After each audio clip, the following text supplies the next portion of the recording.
Shalom saudaraku, berjumpa kembali bersama dengan saya Pendeta Jakob Setio dalam program Sapa Jemaat di Rumah. Mari kita masuk dalam hadirat Tuhan, kita berdoa, mohon penyertaan dan berkat Allah dicurahkan atas kita.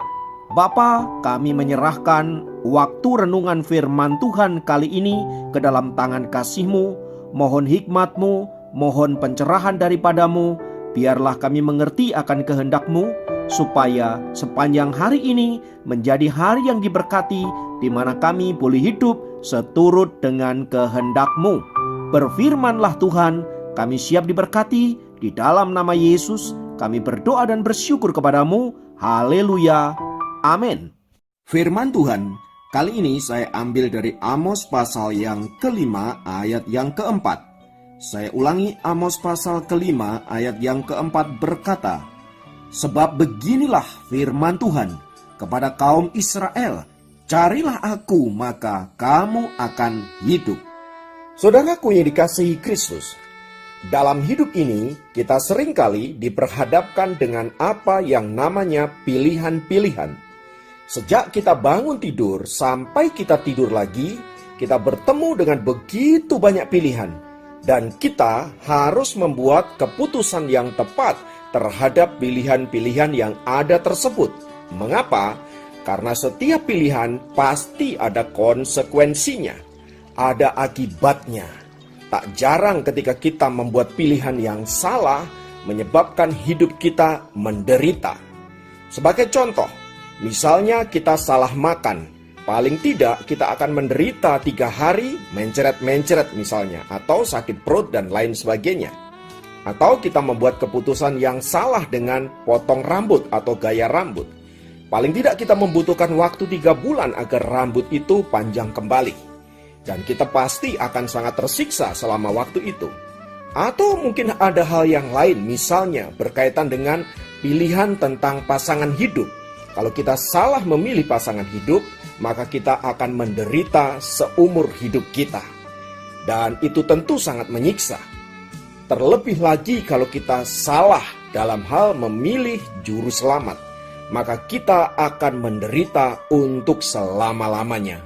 Oleh sebab itu saudara-saudara, pilihan itu sangat penting untuk kita gumuli agar keputusan kita dalam mengambil pilihan tersebut tepat di hadapan Allah.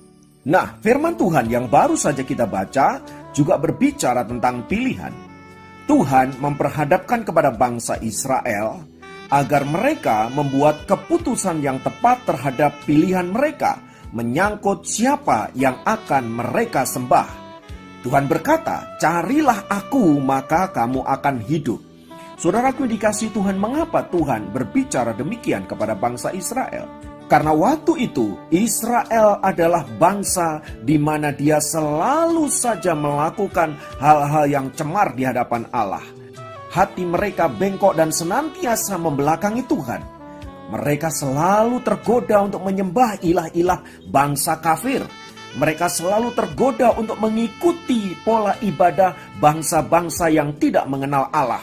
Mengikuti pola-pola ibadah bangsa-bangsa kafir yang ada di sekitar mereka. Itulah sebabnya Tuhan kemudian marah dan menghukum bangsa Israel. Dan kali ini dalam kitab Amos, saudara-saudara, Tuhan memberikan pilihan kepada mereka.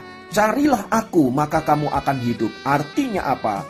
Kalau mereka mencari Tuhan, maka Tuhan akan memberikan kehidupan. Sebaliknya kalau mereka tidak mencari Tuhan atau mencari ilah-ilah lain, atau Allahnya bangsa kafir, maka mereka akan mengalami kematian. Saudaraku, kata kematian ini sungguh sangat mengerikan, sebab kata mut dalam bahasa Ibrani atau kematian itu berbicara tentang hal-hal yang luar biasa mengerikan. Itu berbicara tentang apa? Hidup terkutuk. Itu berbicara tentang apa? Hidup yang terpisah dari Allah. Hidup tidak ada damai sejahtera, tidak ada berkat, hidup dalam kegelapan dan lain sebagainya. Yang intinya semua berbicara tentang penderitaan. Jadi kalau engkau memilih ilah bangsa-bangsa lain atau Allahnya para orang-orang kafir itu, maka engkau akan menderita, bahkan menderita untuk selama-lamanya. Sebaliknya, kalau engkau memilih Allah yang hidup, Allah orang Israel, Yehova, di dalam nama Tuhan Yesus Kristus, maka engkau akan menemukan kehidupan. Nah, saudaraku, menarik sekali karena kata hidup ini paling tidak memiliki 4 pengertian. Yang pertama, kata hidup itu berbicara tentang kaim. Kaim itu artinya apa, saudara? Artinya hidup yang senantiasa bergerak. Ya, hidup yang senantiasa dinamis, tidak statis. Tidak itu aja. Jadi hidupnya itu bergerak ke arah yang lebih baik. Itu bicara hidup yang pertama. Yang kedua, kata hidup itu juga berbicara tentang nefes. Itu artinya apa, saudaraku? Itu artinya hidup kita baru bisa bergerak kalau ada roh, kalau ada nefes. Artinya kalau rohmu tidak hidup, rohmu tidak diberkati oleh Tuhan, maka engkau tidak akan pernah menemukan kehidupan yang senantiasa ada dalam berkat-berkat Tuhan. Oleh sebab itu, saudaraku, mari menjadikan diri kita hidup yang senantiasa diberkati oleh Allah. Roh yang diberkati oleh Allah, sehingga di dalamnya kita memiliki kehidupan, menggerakkan dinamika hidup kita, sehingga kita bergerak ke arah yang benar, ke arahnya Tuhan. Yang ketiga, kata hidup berbicara tentang bios. Bios ini berbicara tentang kebutuhan untuk hidup. Artinya apa? Agar engkau hidup, maka Tuhan perlu memberkati engkau. Perlu memberikan sarana-sarana, perlu memberikan fasilitas-fasilitas agar hidupmu menjadi hidup yang berdinamika, hidup yang bergerak ke arah yang lebih baik, hidup yang senantiasa diberkati oleh Tuhan. Itulah sebabnya Tuhan senantiasa memberkati orang-orang yang mencari Allah. Dan yang terakhir, kata hidup berbicara tentang Zoe. Ya saudara, kalau Zoe ini berbicara tentang kehidupan abadi, artinya kehidupan kekal. Ini tidak berbicara tentang dunia ini. Ini berbicara tentang kehidupan sesudah kematian. Dan kita percaya bahwa di dalam Kristus kita memiliki kehidupan abadi. Di dalam Kristus kita memiliki kehidupan yang kekal. Dan karena itu Tuhan berkata, "Akulah jalan dan kebenaran dan hidup. Dan barang siapa percaya kepadaku, maka dia memperoleh kehidupan yang kekal." Artinya dengan kata lain, Tuhan hanya memberikan satu jalan agar kita memiliki kehidupan yang kekal. Dan jalan itu adalah Yesus Kristus. Di luar itu kita tidak akan pernah sampai kepada Bapa. Sebab dengan apakah kita dapat diselamatkan? Dengan amal perbuatan? Pertanyaannya, amal perbuatan yang model gimana agar kita bisa diselamatkan? Kita mesti berbuat baik model gimana agar kita bisa diselamatkan? Kita mesti melakukan ibadah yang model gimana agar kita bisa diselamatkan? Artinya saudara, kita mesti melakukan hal yang sempurna, amal yang sempurna, kebajikan yang sempurna, ibadah yang sempurna sesuai dengan tuntutan hukum Allah. Dan tuntutan hukum Allah itu selalu sempurna. Kalau saya bahasakan dengan angka, angkanya itu 100, saudaraku. Maka kalau kita hanya mencapai angka 99, maka kita tidak akan pernah sampai kepada Tuhan. Karena apa? Karena tuntutan hukum Allah itu nilainya 100. Barang siapa tidak bisa mencapai angka 100, maka dia tidak layak untuk apa? Masuk di dalam kehidupan yang kekal. Itulah sebabnya dengan amal perbuatan yang kita lakukan, saudara, kita pasti binasa. Kita pasti tidak sanggup, kita pasti tidak bisa mencapai kehidupan yang abadi. Sebab apa? Sebab manusia pada dasarnya adalah orang berdosa, dan dia tidak bisa untuk tidak berbuat dosa. Dengan kata lain apa, saudara? Dengan kata lain kita selalu melakukan dosa. Mungkin dalam tindakan tidak, tetapi ingat, dosa tidak selalu berbicara tentang tindakan. Dosa juga berbicara tentang apa? Perkataan. Dosa juga berbicara tentang apa? Pikiran. Artinya apa? Kalau pikiranmu kotor, pikiranmu najis, pikiranmu jahat, maka engkau sedang berdosa di hadapan Allah. Saudaraku dikasihi Kristus, seringkali kita mengukur keberdosaan itu hanya berkaitan dengan masalah-masalah daging, masalah-masalah fisik. Contoh, ya, kalau kita makan daging babi, maka kemudian apa? Orang berkata itu najis, itu haram.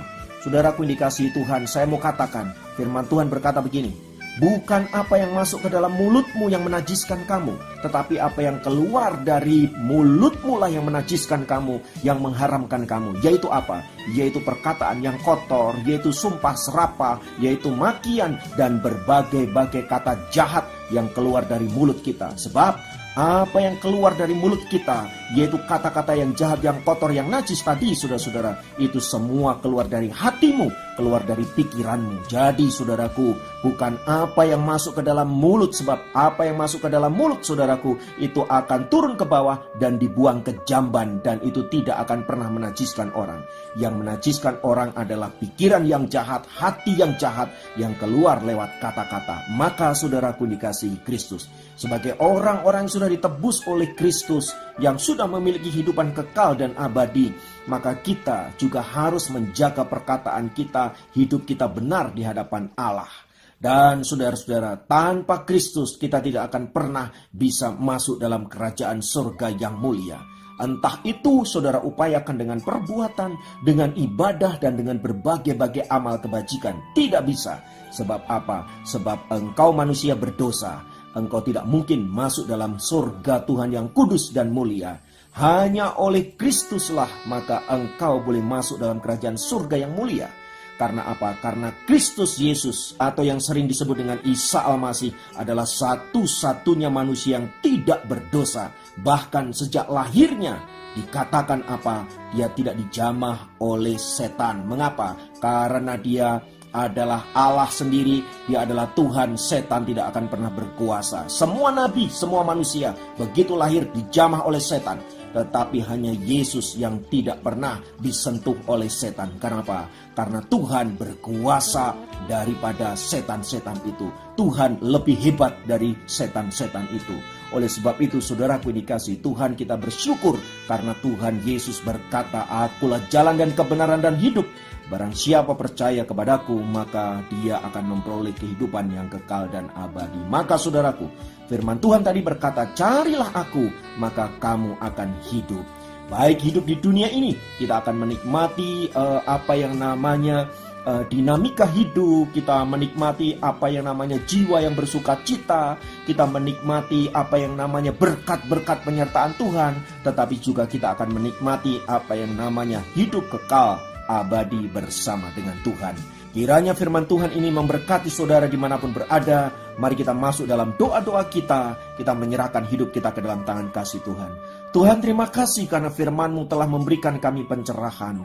Engkau berkata, "Carilah aku, maka kamu akan hidup." Tuhan, ampuni kami kalau selama ini kami tidak mencari Tuhan. Selama ini kami mencari ego kami mencari kepuasan duniawi kami mencari keinginan kami sendiri. Kami melupakan bahwa Engkaulah Allah yang berkuasa dalam hidup kami. Maka sekarang Tuhan, kami mau kembali kepadamu dan menyerahkan hidup kami hanya kepada Tuhan.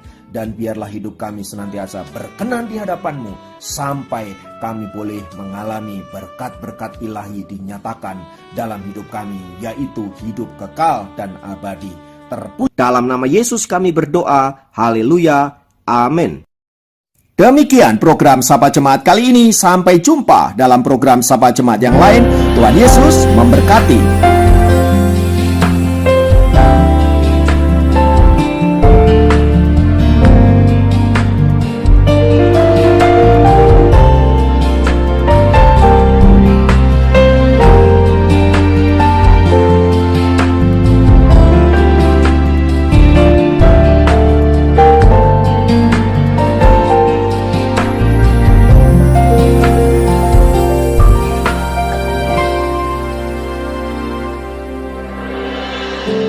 Tiada seperti Kau yang telah menjamah segenap hatiku. Tak seorang pun di dalam hidup ini seperti Kau, Tuhan. Seperti Kau yang telah menjamah segenap hatiku. Tak seorang pun di dalam hidup ini seperti Kau, Tuhan. Kasih-Mu seperti sungai mengalir, selalu menyembuhkan. Air mataku Engkau hapuskan. Tiada seperti Kau, tiada seperti yang telah menjamah segenap hatiku. Tak seorang pun di dalam hidup